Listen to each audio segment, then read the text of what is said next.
Welcome to Speak Forward English, where we help you master the language with confidence. Hey, Jerry. How have you been? Sophia, oh my gosh, it's so good to hear from you. I've been, managing. How about you? I'm doing pretty well. Thanks for asking. I wanted to talk to you today about something that I think a lot of people struggle with: overthinking and finding inner peace. Oh, wow. That's definitely a topic I can relate to.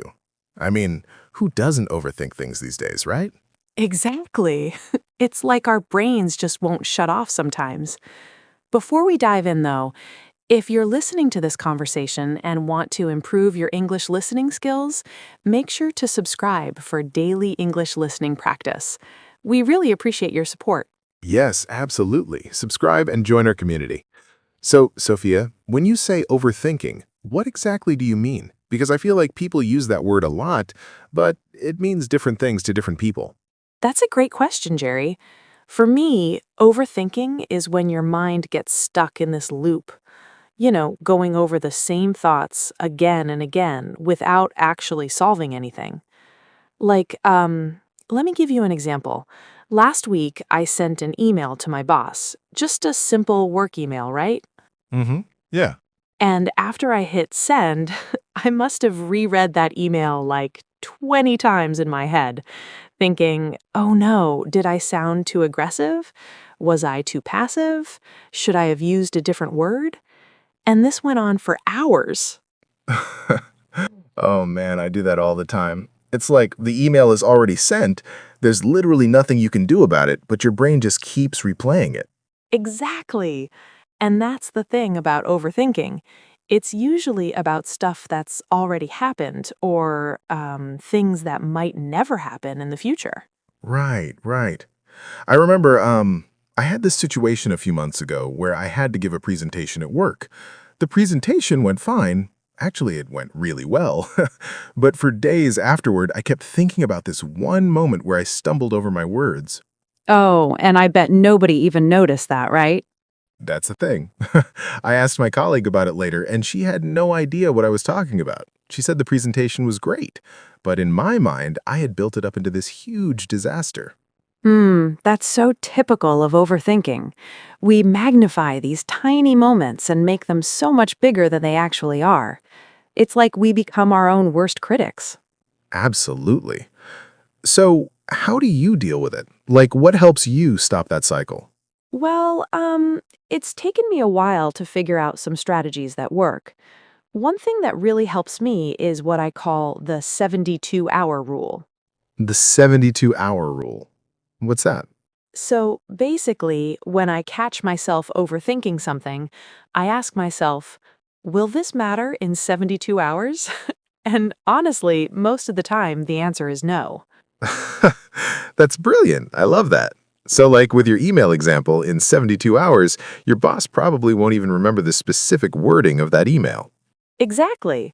And even if they do remember it, it's not going to be this huge defining moment. Life moves on, you know? That makes so much sense. Hmm. I think another thing that feeds into overthinking is social media. Would you agree? Oh my God, yes. Social media is like fuel for overthinking. You post something and then you're constantly checking. How many likes did it get? Did people comment?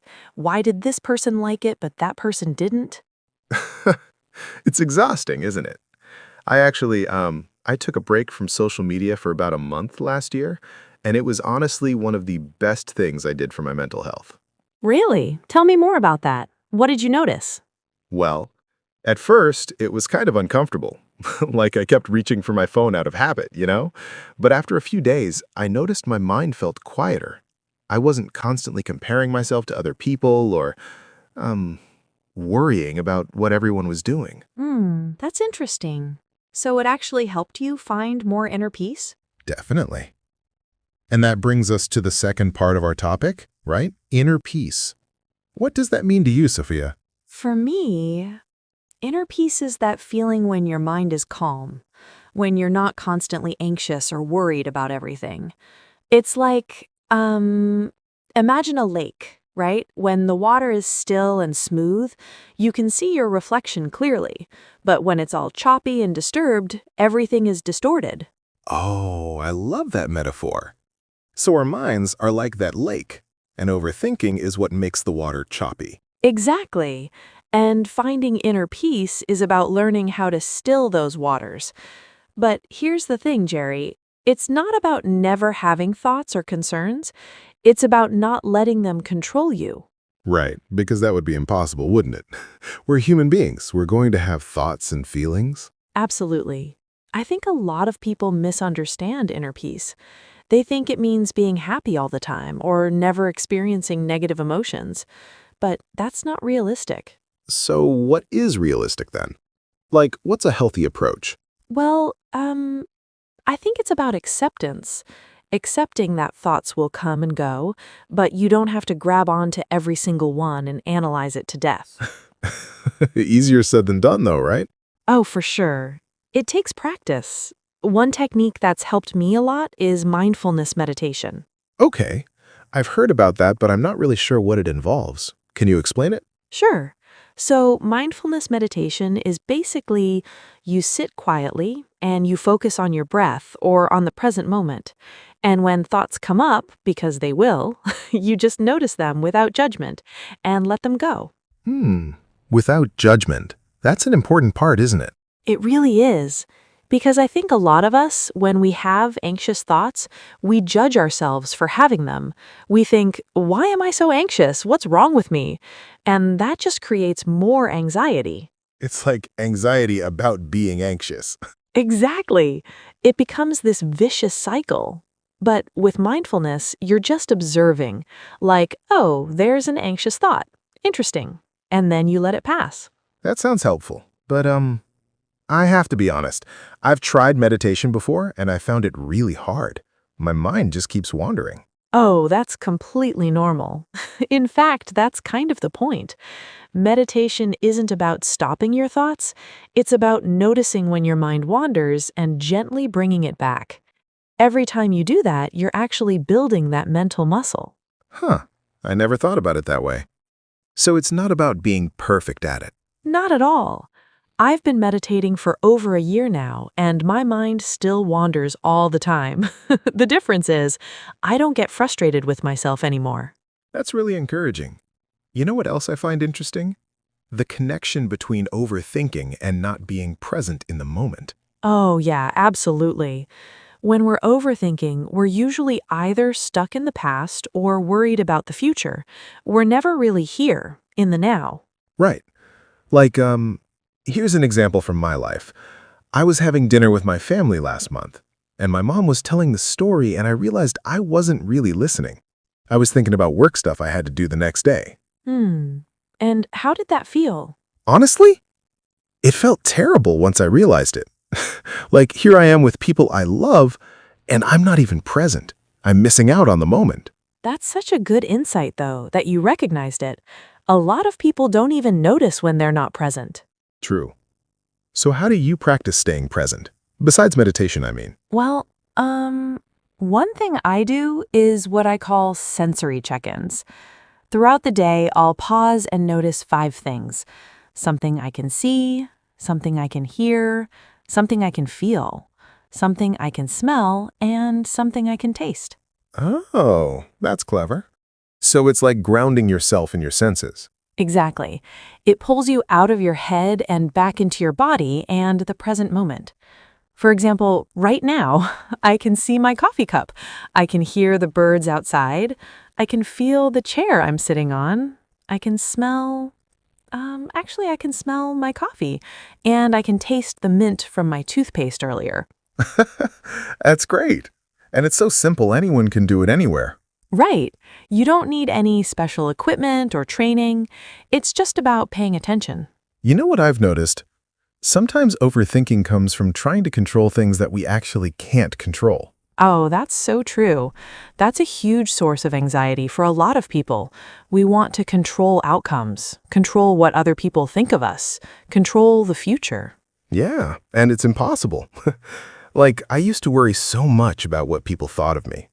What if they think I'm boring? What if they don't like me? and I'd overthink every interaction. And then what happened?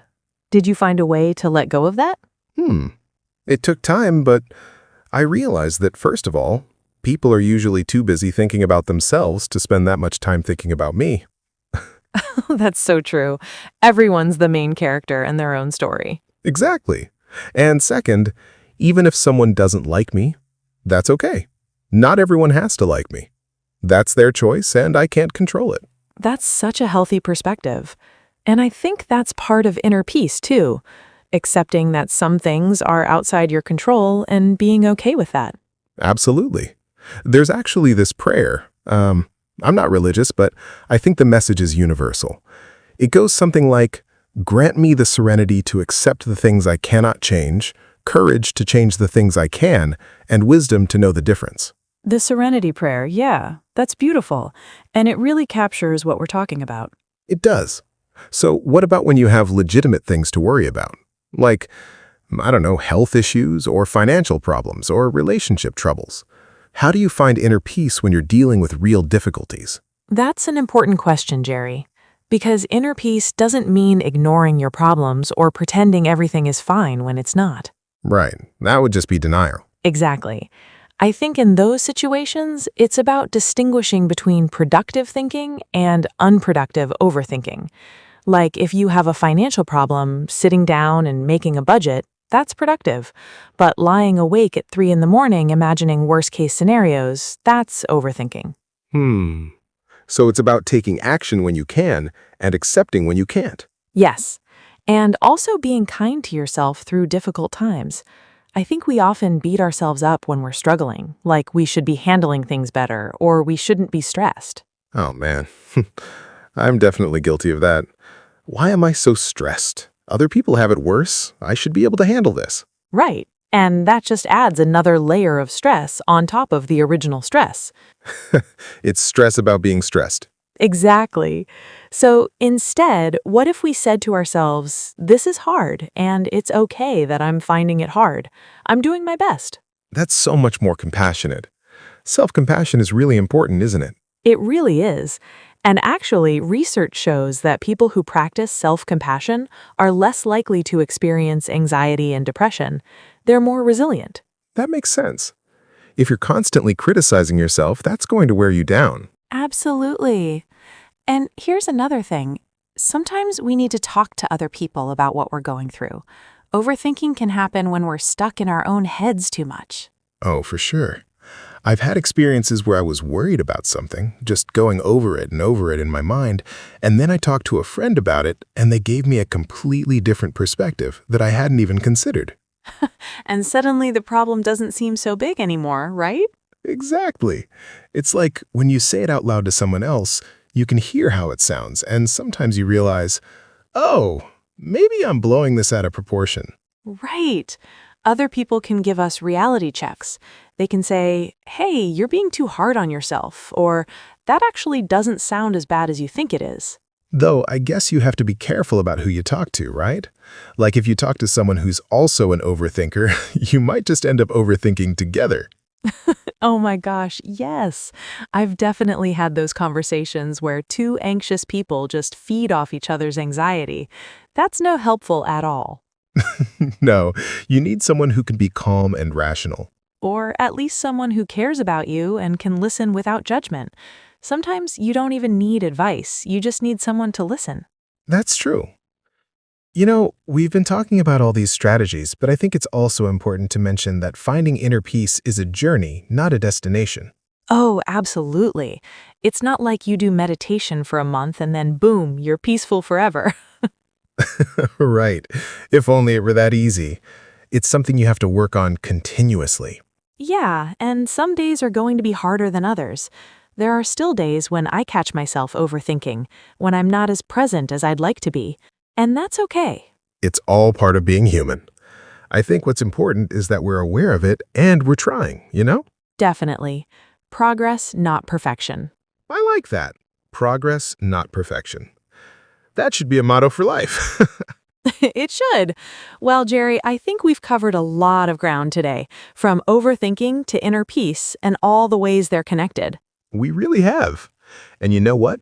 Having this conversation has actually helped me feel more peaceful. That's wonderful. Before we wrap up, let's remind our listeners again, if you found this conversation helpful for your English listening practice, please subscribe for daily English listening content. It really helps us out. Yes, please do. And don't forget to practice the techniques we talked about. The 72-hour rule, mindfulness, sensory check-ins, all of these things can help with overthinking. And remember, finding inner peace is a personal journey. What works for one person might not work for another, so be patient with yourself as you figure out what helps you. Great point, Sophia. Well, thank you so much for this conversation. It's been really enlightening. Thank you too, Jerry. It's always great talking with you. Take care. You too. And to everyone listening, remember to be kind to yourself, stay present, and don't let overthinking steal your peace. Until next time. Bye, everyone.